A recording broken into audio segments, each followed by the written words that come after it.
সুপ্রিয় শিক্ষার্থীরা, আজকে আমরা সেশন 7 থেকে শুরু করব। তো চলো এখন আমরা ক্লাসটি সেশন 7 উপস্থাপন সফটওয়্যার শিখে কন্টেন্ট তৈরি।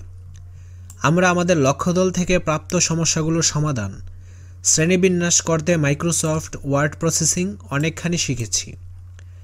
মজার ব্যাপার হলো, ছোটবেলায় আমরা যখন নামতা শিখেছিলাম আমাদের একটু সময় লেগেছিল, কিন্তু এখন একটু ভাবলেও বুঝতে পারি এই নামতাগুলো শুধু গাণিতিক কাজ করার জন্যই না, বরং প্রতিদিনের জীবনে হিসাব নিকাশ করতেও কাজে লাগছে।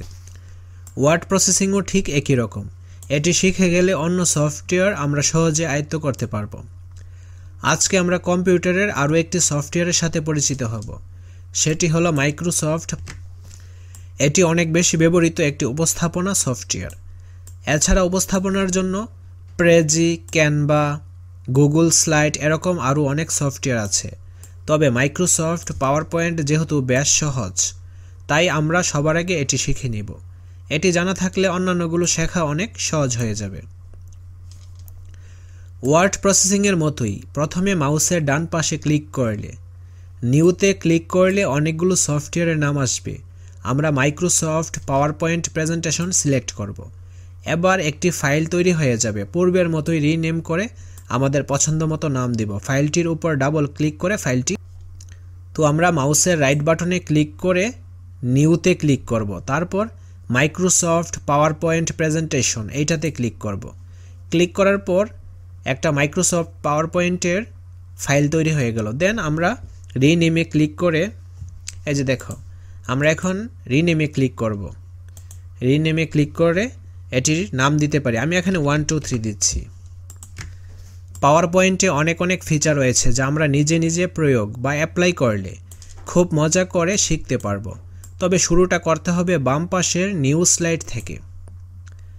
এই যে বাম পাশের নিউ স্লাইড, এখানে ক্লিক করলে একটি নতুন পৃষ্ঠা আমাদের উপস্থাপনা ফাইলে যোগ হওয়ার জন্য অনেকগুলো আমরা পছন্দ মতো একটি স্লাইড সিলেক্ট করব, যেখানে আমরা আমাদের পরবর্তী কাজ।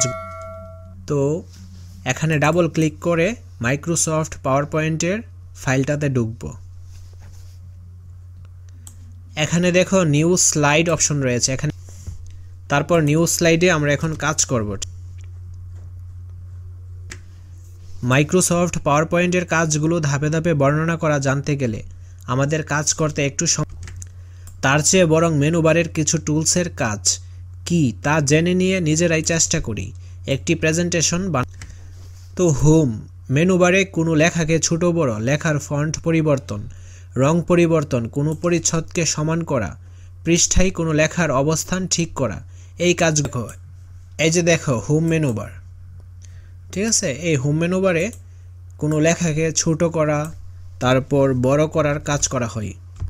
তারপর কালার পরিবর্তন করা হয়, এই যে কালার পরিবর্তন হচ্ছে, ঠিক আছে। তারপর বিভিন্ন শেপ, এই পাওয়ার পয়েন্টের হোম সেকশন।